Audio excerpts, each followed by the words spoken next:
So if you've had success with a smaller coil vase and you'd like to try something a little larger and a little bit fancier, then you can take a look at this tutorial and see how I made this larger vase. Remember, this project is optional. If you've completed a small coil vase and you'd like to move on, then go ahead and just watch the tutorials on the composite vase or bowl. You will see that basically the construction is about the same as the smaller vase. Now this is obviously a much larger piece, but I'm going to keep the base relatively small, right? So if I've got this one here, I can see what kind of shape that's going to be, and I can determine, well, how wide I want that to be. And in this case, I think about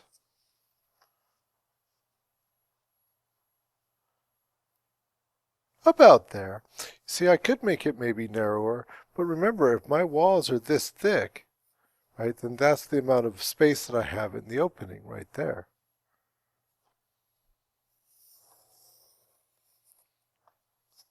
Do I like how that looks? Yeah, much easier to determine it now when I'm just drawing a few lines on a piece of paper than once I've already started making the thing. That's why you want to draw it out first. And also then I can just see my base and how big that's going to have to be. So I've got another piece of clay. Once again, not real big. Ball it up and start pressing it down flat to make my base shape right there. I'm going to curl up in the ends a little bit, and that way it just makes it a little bit easier for me to start attaching the coils to it. And there, you see, there it is. Didn't take a large piece of clay at all to get it started.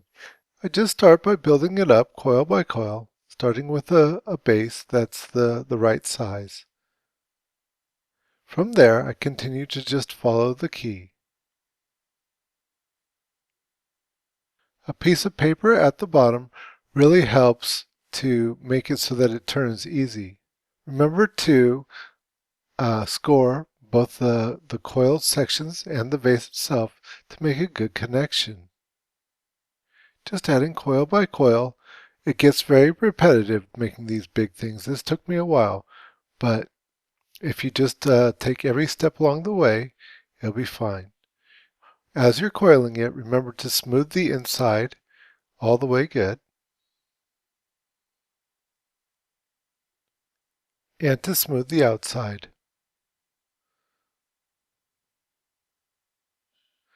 Don't forget, do this every time on every coil.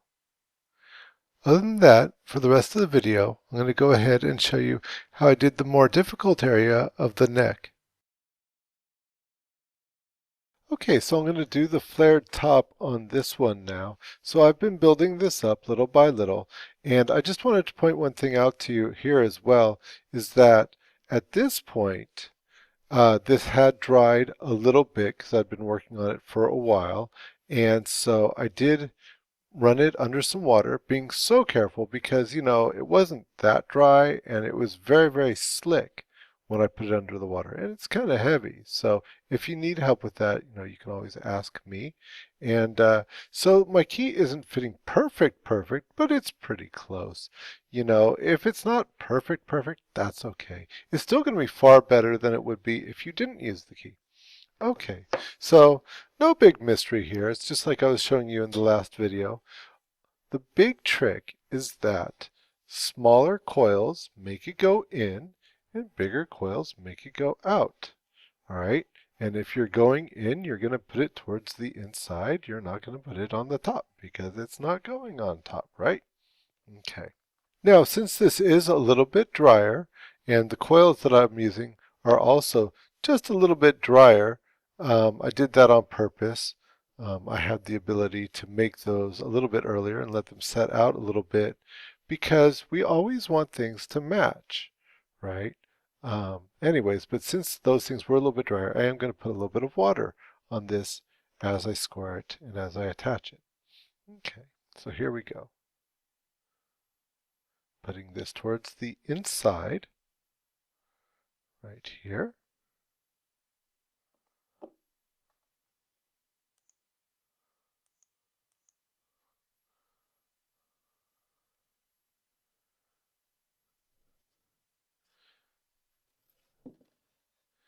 And testing that.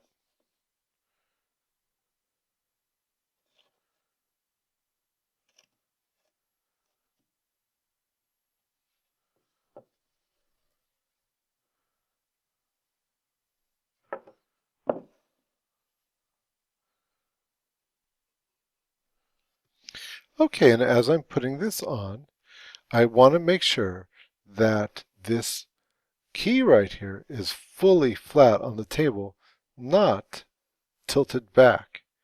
So easy when it comes to the top to have the bottom tilted just a little bit like that as this is pushing out.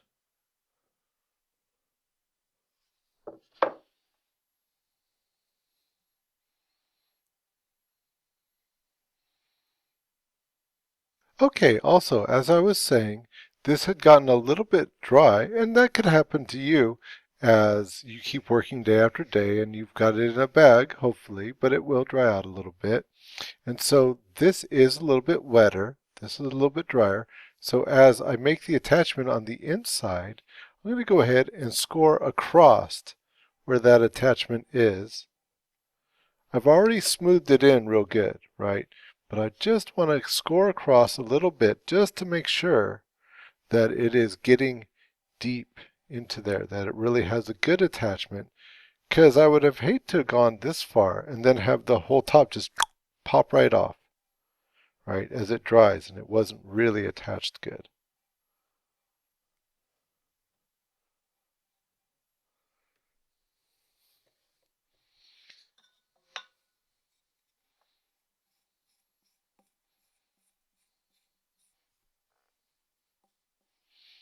Okay, that seems pretty good. Don't skimp, right? You'll be sad if you do.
All right, so this time I didn't have to go in here with the fork because I'm attaching the coil to a coil, and they're both kind of soft right now.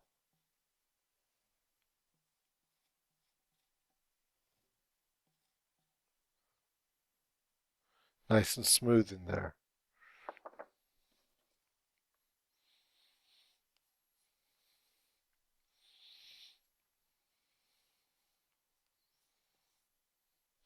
Okay, so now this has a propensity to just curve in as I was adding that coil. But this is where it's starting to flare out a little bit. So I'm going to make sure that I reshape it and make sure that I've got a good mating surface now to put my next coil on.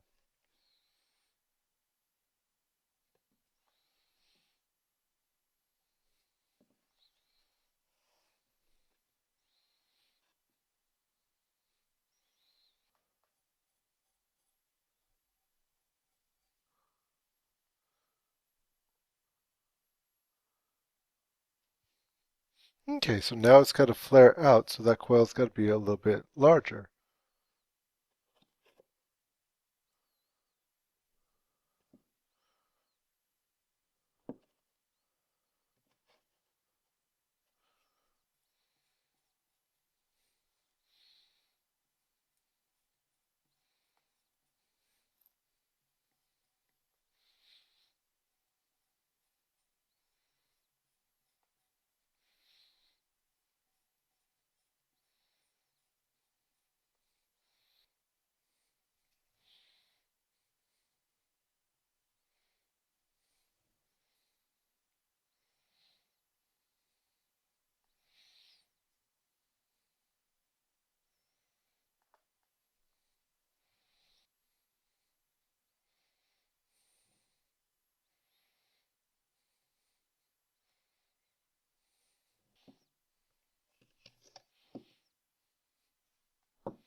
So as I'm putting this coil on here, I'm making sure to support it on the inside here, because it'd be easy with a flare out like this to crush it down as you're pushing that.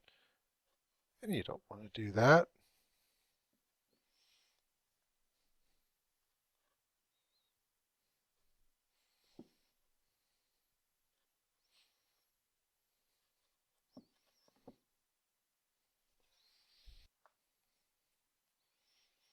Once again, I'm supporting the weight of this as I go here, so it's supported against here, so it doesn't crush down.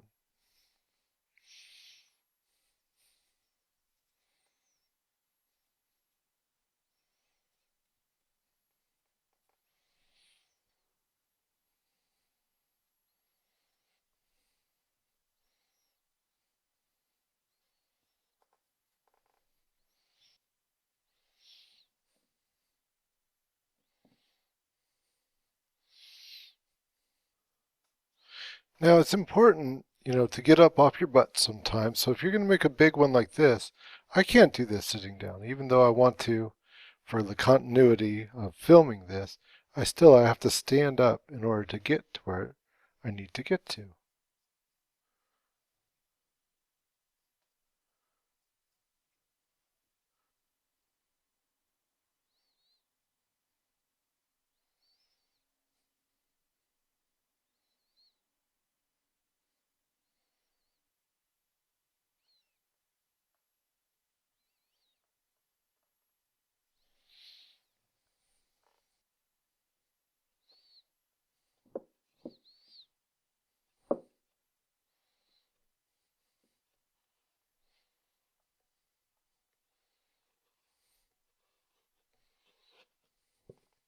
Okay, so now for final check.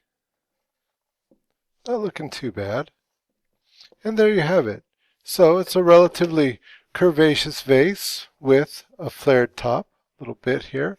And so what I'll do now is I'm just going to put this aside, and I'm not going to let this one get too dry because this is the one that I'm prepping for carving into, doing a little bit of relief carving.